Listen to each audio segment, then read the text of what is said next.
teman-teman semua, kembali lagi bersama saya Ideal Situmorang, mahasiswi Universitas Riau, Prodi Pendidikan Sejarah. Nah, di video kali ini saya akan membahas mengenai pembelajaran kontekstual dan pembelajaran problem based learning. Nah, untuk mengetahui hal tersebut, silakan cek video berikut ini. Nah, yang pertama yang akan saya bahas itu adalah pembelajaran kontekstual atau biasa juga disebut sebagai Contextual Learning and Teaching atau biasa disingkat sebagai CTL.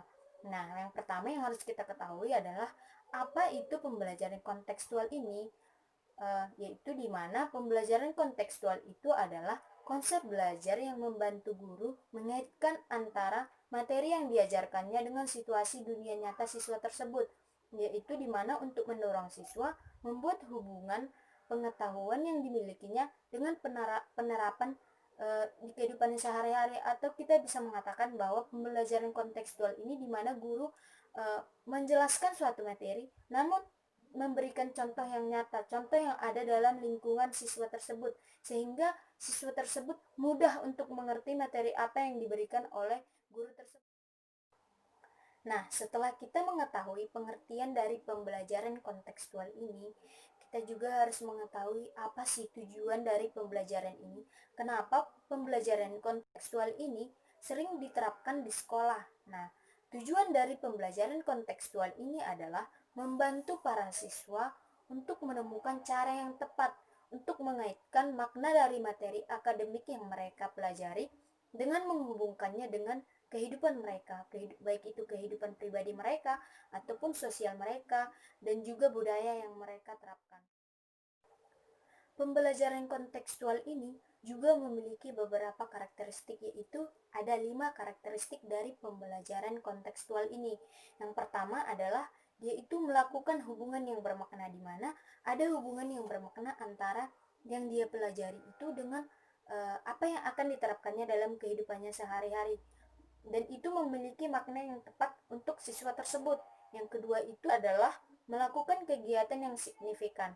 Yang ketiga adalah belajar dan diatur sendiri, di mana dia itu bukan hanya diatur oleh guru, kamu harus begini, kamu harus begini, namun dia itu sudah mandiri, sudah bisa melakukan sesuatu yang bermakna dalam kehidupannya. Yang keempat itu adalah bekerja sama atau collaboration, di mana dia bukan hanya bekerja sendiri namun juga bekerja sama dengan orang lain, mempunyai kelompok, baik itu kelompok di sekolah ataupun dalam masyarakatnya maupun lingkungannya. Dan yang kelima itu adalah berpikir kritis dan kreatif, di mana dengan adanya pembelajaran kontekstual ini siswa tersebut lebih berpikir kritis, dia bisa mengkritisi sesuatu atau materi yang sudah dipelajari. Nah, pembelajaran kontekstual ini juga memiliki 7 komponen utama. Yang pertama itu adalah konstruktivisme. Konstruktivisme ini adalah di mana siswa tersebut dapat meningkatkan kemampuannya atau pengetahuannya itu dengan melibatkan dirinya secara aktif dalam proses belajar mengajar, di mana pada saat terjadi proses belajar mengajar tersebut, siswa tersebut aktif dalam pembelajarannya.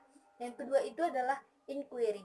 Inquiry ini bisa juga dikatakan sebagai menemukan, di mana seorang siswa bisa menemukan pengetahuannya itu dari hasil menemukannya sendiri, bukan dari gurunya ataupun orang lain, namun dia dapat mendapatkan hasilnya itu adalah dari pengetahuan dirinya sendiri. Dan yang ketiga itu adalah bertanya, di mana bertanya ini, ketika kita bertanya dalam pembelajaran itu akan meningkatkan pemikiran kita, di mana bertanya dalam pembelajaran itu bisa dipandang sebagai kegiatan guru untuk mendorong, membimbing, dan menilai kemampuan berpikir siswa. Ketika seorang siswa itu bertanya, berarti dia berpikir tentang materi yang sudah diajarkan oleh guru tersebut. Dan komponen yang keempat itu adalah masyarakat belajar. Masyarakat belajar itu apa sih? Yaitu dia itu menyarankan agar hasil pembelajaran tersebut diperoleh siswa itu dari orang lain. Maksudnya bukan diambil dari orang lain, tapi dia belajar dari orang lain, dari masyarakatnya ataupun kelompok siswa tersebut. Dia bisa mendapatkan hasilnya itu dari bagaimana dia berkomunikasi dengan orang lain, dari masyarakat. Jadi menghasilkan hasilnya dari masyarakat tersebut atau kelompok tersebut. Komponen yang kelima itu adalah pemodelan. Pemodelan ini maksudnya adalah suatu pembelajaran atau keterampilan ataupun pengetahuan tertentu, ada model yang bisa ditiru oleh siswa tersebut. Contohnya seperti seorang siswa yang bisa uh, membacakan puisi dengan baik. Bagaimana dia bisa melakukannya? Karena ada sosok yang dia tiru, sosok yang menginspirasi dia. Dan komponen yang keenam itu adalah refleksi. Refleksi ini adalah cara berpikir tentang apa yang baru dipelajari atau berpikir ke belakang tentang hal-hal yang telah dilakukan pada masa lalu. Bagaimana apa hal-hal yang sudah dilakukannya pada masa lalu, apakah lebih baik, dan membandingkannya dengan masa sekarang, apakah hal itu lebih baik ataupun kurang. Maka dengan adanya refleksi tersebut, dia akan mencoba untuk lebih memperbaikinya lagi. Dan komponen yang ketujuh itu adalah penilaian yang sebenarnya, yaitu di mana proses pengumpulan berbagai data yang bisa memberikan pengembangan pada siswa tersebut, di mana penilaian itu adalah hasil akhir bagaimana sih pencapaian siswa tersebut. Nah, pembelajaran kontekstual ini juga memiliki beberapa kelebihan. Selain memiliki beberapa kelebihan, namun pembelajaran ini juga memiliki beberapa kekurangan. Yang pertama yang akan saya bahas itu adalah kelebihan dari pembelajaran kontekstual itu ada 3. Yang pertama itu adalah memberi kesempatan pada siswa untuk dapat maju sesuai dengan potensi yang mereka miliki, di mana ketika seorang siswa ini memiliki potensi, dia bisa mengembangkannya karena mereka itu diberikan kesempatan untuk melakukan hal tersebut. Dan yang kedua itu adalah siswa dapat berpikir kritis dan kreatif. Sudah dibahas tadi sebelumnya bahwa dengan adanya pembelajaran kontekstual ini dapat meningkatkan proses berpikir siswa semakin kreatif dan juga semakin kritis untuk mengkritisi sesuatu, maupun itu materi ataupun dalam kehidupannya sehari-hari. Dan kelebihan yang ketiga itu adalah pembelajaran lebih menyenangkan dan tidak membosankan, di mana pembelajaran ini memberikan kesempatan kepada siswa untuk aktif dalam pembelajaran, di mana guru ini hanya sebagai pembimbing, yang aktif itu adalah siswa tersebut. Dan ada juga beberapa kekurangan dari pembelajaran ini, yaitu ada 3 juga. Yang pertama itu adalah tidak efisien karena membutuhkan waktu yang agak lama dalam proses belajar mengajar. Karena ketika diterapkan pembelajaran kontekstual ini, dia itu membutuhkan waktu yang cukup lama. Jadi sulit untuk diajarkan oleh guru ketika contohnya dia belajar secara yang hanya memiliki waktu 45 menit dalam mengajar. Jadi dia itu membutuhkan waktu yang cukup lama.